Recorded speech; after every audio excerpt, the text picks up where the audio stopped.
All right. So what if there's no will, but you want to be the personal representative of an estate in North Carolina? That's what we're going to look at today on the Life and Transitions Experts channel and podcast. I'm Courtney Rollins, the host, as well as the certified probate specialist in Durham County, North Carolina. Now, when I say specialist, that means I'm committed, just like a specialist or any expert. I'm committed to learning, growing, and to sharing what my experience with you all with others, and I hope it's helpful to you. I'm not an attorney, I'm not a financial advisor, um, and I'm not giving legal or financial advice, but I am sharing the things that I learned through working with folks and through the research as well as the experience of helping folks navigate probate process. One of the hats I wear, I've shared before, if you listen before, is I'm a real estate investor.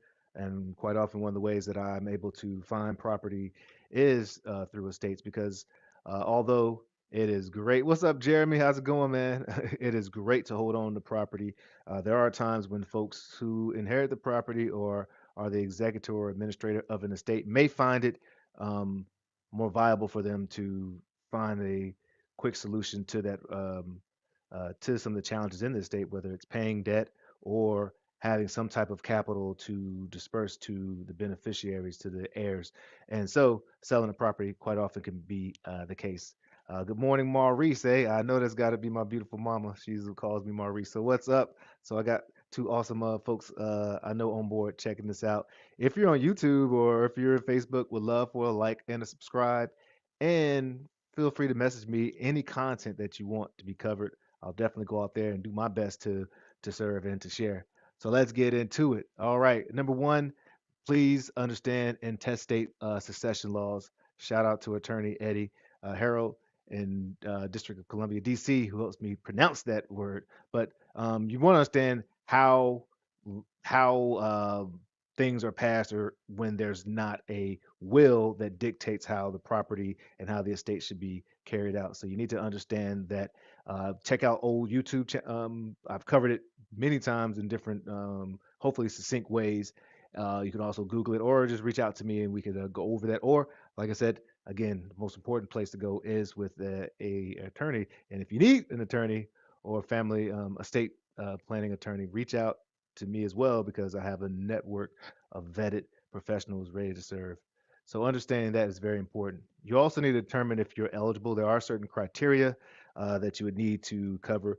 Essentially, you would need to have some type of vested interest in it. And if there's no will, the courts are going to favor a spouse or a direct descendant. However, I've known cases where someone was interested in purchasing a property, and there was no one stepping up to be the administrator. So when they show they had either a contract or they had interest in there, or maybe the state owes them debt, there's ways that you can qualify. There are things that are going to be to make you not qualified or for it as well. So check on your eligibility to be the administrator of the estate as you move down. Now, if you pass all those, then you can actually file a petition to open probate. Now, you need to just call in, especially Durham County, to make an appointment. Expect to not be able to be received probably a month to maybe even longer out because that's just the nature of these files. There's a lot that they're processing. They're amazing down there, and there's a lot of files that they're looking at. So you need to have that expectation. All right. You may need to obtain a bond. Quite often, there is a bond that needs to be required because this is a fiduciary responsibility. And if something takes place, if there's damages to the people who are related to the estate, there has to be a way to hold folks accountable. And having a bond when there is not a will is something that you'll more likely need to obtain. And if there was a will, quite often the person in the will waive the need for a bond. But since there isn't a will involved, we're talking about, you will need to think about, in most cases, securing a bond. Then you'll finally need to attend the hearing. You'll provide all the required and requested information there. And at that point, you will receive your letters of administration if you've been approved to be the administrator and there's no one who's stepped up to say they want to. You may even need to show that other people who perhaps have a direct line before you may have to show that they are renouncing their desire or right to be considered the administrator. They'll let you know that hopefully before and definitely at the hearing. All right. And then it's just like the normal process. You'll start with the collecting all the inventory and filing the notice to creditors. I think I just did. I do a lot of content on files notice to creditors for Durham County, but you'll send it in one of two publications so that people who perhaps have claims on the estate have the opportunity to state their claims, and you'll be able to wait through that period to before you start paying off folks. Make sure that you let the period go all the way through. People have essentially 4 months from the very start of the first posting. It has to run 4 consecutive weeks, and then 3 months after that, everyone has the right to be able to state a claim with the credit against the estate is paid. And if there's not enough funds in the estate, then there is proportionate to the priority who can be paid. And always note that you can attempt to negotiate down the debt. Doesn't doesn't guarantee that they will forgive or reduce, but closed mouths don't get fed. And I have seen, actually, I've worked with clients before where we were able to get a $248,000 debt completely forgiven. And it was awesome because he was not expecting that. And that meant more funds in his pocket and more of that legacy was able to be maintained and retained. So ask, check it out.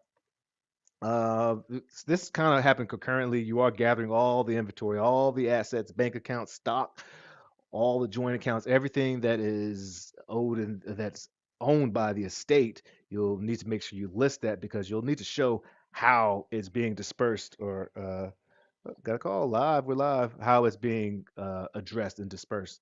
So there's some great software for that as well. Yeah, reach out to me. Executor State. What was it? Execs. I forget the name of it right now, but I do. I do have a connection with. It's almost like QuickBooks for estates that can help you put things in proper order. And I have definitely videos on how cheat sheets on how to read and understand the inventory and how to file that. At this point, you'll be then the period has ended where people have the right to state all the claims, addressing the claims. You'll pay the debt, pay the taxes off. If you the state stays open more than a year, you'll have to pay the taxes each time. And as long as it stays open, if there's income that comes, maybe there's a business that was there or rental income or something, you'll have to always reopen and address that. The folks need to know down to the zero where all the money is going. All right. Then you'll be able to distribute the assets or the rest of the remaining benefits to the heirs. Make sure they sign off, all that good stuff. And you'll be able to go back into the probate office and show that the account has been settled, everything's at zero, all things have been dispersed and handled properly, and you are relieved of your duties. All right. Please note if you are selling property, you can actually and we've done it before at the stage of filing. Where to go? Filing the notice to creditors. As long as you have an affidavit of that you have filed that, you can you can sell property in that space. I highly recommend that you have an estate account so that you can handle all the transactions, whether you're paying administrative fees or you're selling a property and the funds are going in there. So it makes it so much easier, particularly when it comes to tax time. For that to be handled in one account, and it helps allow for some transparency when you're going to settle the account at the end.